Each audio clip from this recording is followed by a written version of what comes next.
Hello, my name is Courtney Jolie, and this is my presentation, Predictive Analysis in You.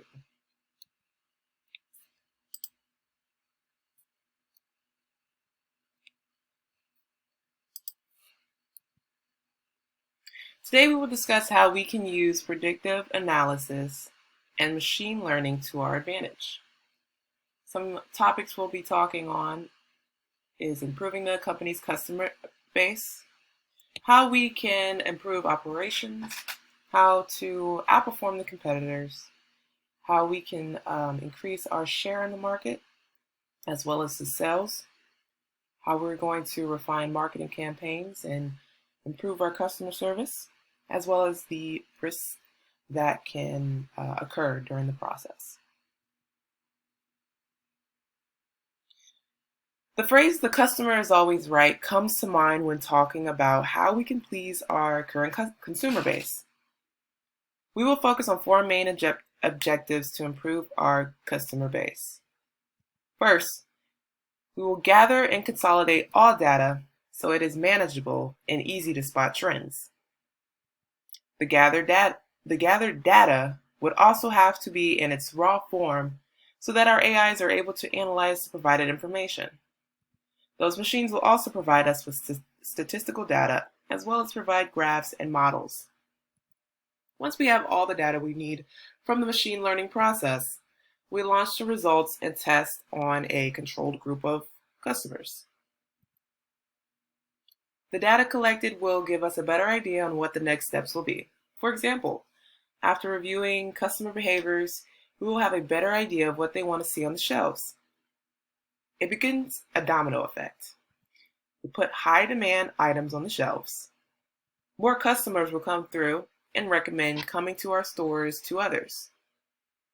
The increase in reputation will allow us to deal more strategically with competitors moving forward. Machine learning already outperforms us as humans. In an article describing competition and consumer prediction or protection implications, it states Facebook will develop artificial intelligence that outperforms humans in all human senses, including cognition. Data scientists at Google have similar projections. If we don't at the very least align ourselves with our competition, then we will most likely fall behind. Those competitors may also want to buy the data off of us, leading into a potential partnership and solidifying a strong relationship in the industry. That's just one of the many benefits. Let's touch on how we can improve our shares in the market. If all that was previously discussed runs successfully, our share price will have no choice but to increase and take notice from our investors. The goal is to ensure customer loyalty is a priority. And the only way to do that is to care for the customer.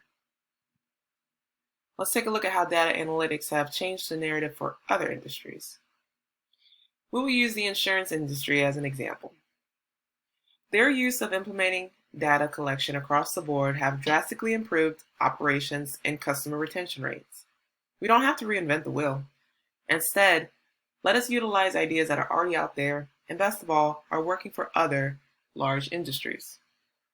Comparative results for us would be ROI increase, an understanding of customer dynamic, product filtering, proactive employees, as well as accuracy on cost prediction.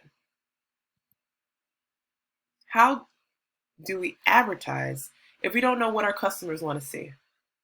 That's where data collection is at its strongest. We must collect information on the demographics, gender, occupation, race, and so on to truly understand who we're working with. If done correctly, we can accurately predict what that person would go for as soon as they walk inside the store. And that's the best form of customer service.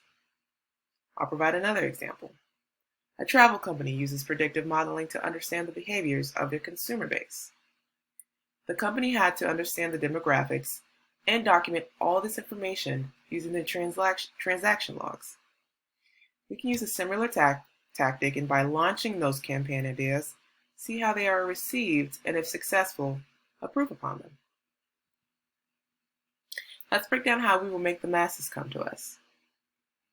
A decision tree, for example, gives us an idea on how decisions can be tracked and used for prediction analysis in the future. This example states the following. A decision tree grows upon the rich soil that is data, repeatedly dividing groups of individuals into subgroups. Data is a recording of prior events. So this procedure is learning from the ways things turned out in the past.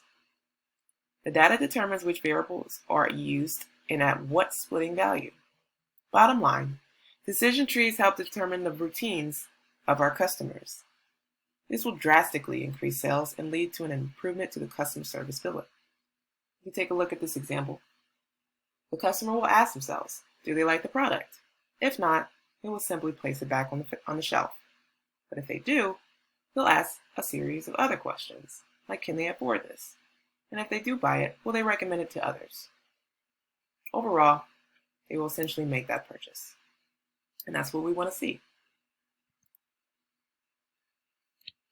We also must consider the bad examples that are out there and ensure we learn from them. Mistakes are a good thing, if you don't repeat them. With all the information we plan on retrieving and archiving for future reference, we must recognize the risk of potential leakage and/or gathering too much. Therefore, we must ensure that only the essentials are annotated, and security is a top priority. This is not a recommendation, but a necessity, and will allow us to be confident in our data collection process, as well as follow data privacy rules and regulations. It's also important that we make the customer aware of this data collection process. Their agreement is important, and the only way to avoid any ethical pitfalls that may occur.